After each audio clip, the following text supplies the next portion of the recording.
الا تنفروا يعذبكم عذابا علیما، اگر نہ کوچ کرو گے تو تمہیں سخت وہ سزا دے گا، وَيَسْتَبْدِلْ قَوْمًا غَيْرَكُمْ، اور تمہاری جگہ اور لوگ لے آئے گا، وَلَا تَضُرُّوهُ شَيْئًا، اور تم اس کا کچھ نہ بگاڑ سکو گے، وَاللَّهُ عَلَى كُلِّ شَيْءٍ قَدِيرٌ، اور اللہ سب کچھ کر سکتا ہے۔ اللہ تعالیٰ تمہاری جگہ پر وہ لوگ لے آئے گا جو تم سے بہتر ہوں گے، فرما بردار ہوں گے۔ مراد یہ ہے کہ اللہ تعالیٰ اپنے نبی صلی اللہ علیہ وآلہ وسلم کی نصرت، مدد اور ان کے دین کو عزت دینے کا خود کفیل ہے، خود اللہ نے ذمہ لیا ہے۔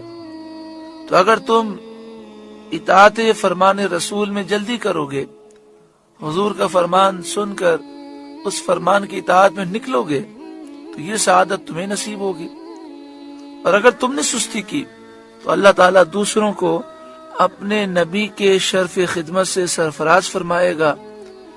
تم نے ناموس رسالت کا کام نہ کیا اور ناموس رسالت کے کام میں قربانی نہ دی، تو اللہ دوسروں کو یہ شرف عطا فرمائے گا، یہ ڈیوٹی کسی اور کی لگ جائے گی۔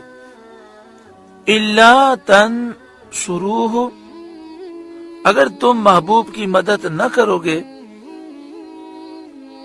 فقد نصرہ اللہ اذ اخرجہ الذین کفروا، تو بے شک اللہ نے ان کی مدد فرمائی جب کافروں کی شرارت سے انہیں باہر تشریف لے جانا ہوا، یعنی وقت ہجرت مکہ مکرمہ سے مدینہ شریف کی طرف جب سرکار تشریف لے گئے، جبکہ کفار نے دار الندوہ میں نبی اکرم صلی اللہ علیہ وآلہ وسلم کے لیے قتل و قید وغیرہ کے برے برے مشورے کیے تھے، اور انہوں نے یہ طے کر لیا تھا کہ نبی اکرم صلی اللہ علیہ وآلہ وسلم کو شہید کر دیا جائے، اور حضور ان کے درمیان سے تشریف لے گئے، یہ حضور کو نقصان نہ پہنچا سکے۔ پھر آپ مکہ شریف سے جبل ثور، غار ثور پر تشریف لے گئے، ثانیت نہیں، صرف دو جان سے، اذ ہما فی الغار، جب وہ دونوں غار میں تھے، یعنی پیارے آقا صلی اللہ علیہ وآلہ وسلم اور حضرت ابوبکر صدیق رضی اللہ تعالی عنہ۔ اذ یقول لصاحبہ، جب اپنے یار سے آپ فرماتے تھے، لا تحزن، غم نہ کھا، ان اللہ معنا، بے شک اللہ ہمارے ساتھ ہے۔ یعنی سید عالم صلی اللہ علیہ وآلہ وسلم صدیق اکبر سے یہ فرماتے تھے غار کے اندر کہ آپ غم نہ کریں، اللہ ہمارے ساتھ ہے۔ اس سے یہ مسئلہ معلوم ہوا کہ صدیق اکبر رضی اللہ تعالی عنہ کی صحابیت، آپ کا صحابی ہونا اس آیت سے ثابت ہے۔ حضرت حسن بن فضل نے فرمایا، اس بات کو صدر الافاضل مولانا نعیم الدین مراد آبادی علیہ رحمہ نے تفسیر خزائن العرفان میں لکھا کہ حضرت حسن بن فضل نے فرمایا، جو شخص حضرت صدیق اکبر رضی اللہ تعالیٰ عنہ کی صحابیت کا انکار کرے، وہ نص قرآنی کا منکر ہو کر کافر ہوا۔ یہ آپ نے کب فرمایا لا تحزن ان اللہ معنا؟ جب غار میں موجود تھے اور کافر غار کے کنارے تک پہنچ گئے۔ صدیق اکبر نے عرض کیا کہ اگر کافر نیچے اپنے پاؤں کی طرف دیکھیں گے تو ہمیں دیکھ لیں گے، اور کافر بالکل قریب آ چکے ہیں۔ اس وقت ایک درخت اللہ تعالیٰ نے پیدا فرما دیا تھا جس کی شاخیں غار کے اوپر تھیں، اور مکڑی نے جالا بن دیا تھا، کبوتری نے گھونسلہ بنا کر انڈے دیے تھے اور اس پر وہ بیٹھی تھی، اور کافر یہاں کھڑے ہو کر باتیں کر رہے تھے اور کہہ رہے تھے چلو وقت ضائع نہ کرو۔ ایک کافر کہنے لگا، ارے یہ غار کے اوپر جو مکڑی کا جالا ہے اور جو درخت ہے، یہ تو میں نے حضور صلی اللہ علیہ وآلہ وسلم کی ولادت سے پہلے بھی دیکھا تھا۔ تو اس وقت حضرت صدیق اکبر پریشان ہوئے کہ اگر کافروں نے نیچے اپنے پاؤں کی طرف دیکھ لیا تو ہم نظر آ جائیں گے۔ پھر آقا صلی اللہ علیہ وآلہ وسلم نے فرمایا لا تحزن ان اللہ معنا، غم نہ کھا، بے شک اللہ ہمارے ساتھ ہے۔ آپ نے یہ نہیں فرمایا لا تخف، کیونکہ خوف اور حزن میں فرق ہے۔ اپنی جان کا غم ہو، اپنی جان کی فکر ہو تو اسے خوف کہتے ہیں، دوسرے کی محبت میں دوسرے کی جان کی فکر ہو تو اسے حزن کہتے ہیں۔ صدیق اکبر کو اپنی جان کی فکر نہیں تھی، حضور کی جان کی فکر تھی، تو آپ نے فرمایا لا تحزن، اے صدیق غم نہ کھا، میری فکر نہ کر، ان اللہ معنا، بے شک اللہ ہمارے ساتھ ہے۔ فانزل اللہ سکینتہ علیہ، فوراً اللہ نے اس پر اپنا سکینہ اتارا۔ یہ لا تحزن ان اللہ معنا ایک ایسا پیارا جملہ ہے، قرآن کی ہر آیت پیاری ہے، لیکن اس جملے کی تاثیر یہ ہے کہ کوئی آدمی پریشان ہو، غمگین ہو، فکر میں ہو، آپ اس کے سامنے یہ کہہ دیں لا تحزن ان اللہ معنا، تو فوراً سکینہ نازل ہو جاتا ہے اور غم اور فکریں دور ہو جاتی ہیں، معاملات آسان ہو جاتے ہیں۔ سکینہ نازل فرمایا مطلب یہ کہ قلب کو اطمینان عطا فرمایا۔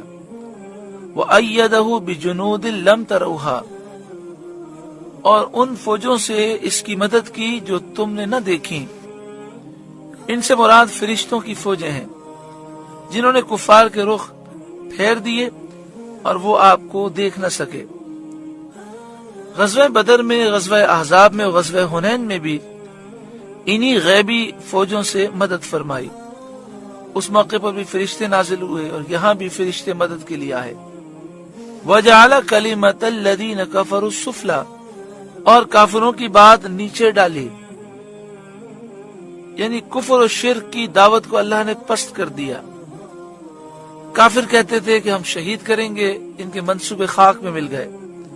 وَكَلِمَةُ اللَّهِ هِيَ الْعُلْيَا، اور اللہ ہی کا بول بالا ہے۔ اللہ تعالیٰ نے اپنے دین کو، اپنے محبوب کو سربلندی عطا فرمائی۔ واللہ عزیز حکیم، اور اللہ غالب حکمت والا ہے۔ ایک روایت میں یہ ہے کہ حضرت صدیق اکبر جب غار میں داخل ہوئے تھے تو آپ نے حضور کی جان پر اپنی جان قربان کی، اس طرح کہ آپ نے حضور کی بارگاہ میں عرض کیا کہ پہلے آپ باہر کھڑے رہیں، میں اندر جا کر دیکھوں کوئی سانپ، کوئی درندہ اندر نہ ہو، کہیں حملہ نہ کر دے۔ پہلے اندر گئے، غار کو اچھی طرح دیکھا تو اس میں کئی سوراخ تھے۔ آپ نے ان سوراخوں میں اپنا ہاتھ ڈالا، وہ سوراخ اتنے بڑے تھے کہ آپ کا ہاتھ بازو تک چلا گیا۔ پھر آپ نے اپنا پاؤں مبارک ڈالا تو پاؤں رانوں تک چلا گیا۔ اچھی طرح سوراخ کو آپ نے چیک کیا اور کپڑے کے ٹکڑے ڈال کر ان سوراخوں کو بند کیا۔ یہ بہت بڑی قربانی ہے کہ غار میں پہلے جانا کہ اگر کوئی حملہ ہو تو میں شہید ہو جاؤں، حضور کو کچھ نقصان نہ پہنچے۔ پھر سوراخوں میں ہاتھ ڈالنا، پاؤں ڈالنا، حالانکہ ایسے سوراخوں میں سانپ بچھو ہوتے ہیں، لیکن صدیق اکبر نے اپنی جان کو قربانی کے لیے پیش کیا۔ اس سارے سوراخوں کو بند کر کے ایک سوراخ کو بند کرنے کے لیے کپڑا نہیں تھا، تو آپ نے سوچا کہ اس پر میں اپنا انگوٹھا رکھ دوں گا پاؤں کا، اور آپ نے حضور کو بلا لیا اور خود اپنا انگوٹھا اس پہ رکھ کر حضور صلی اللہ علیہ وآلہ وسلم ان کی گود میں سر رکھ کر آرام فرمانے لگے۔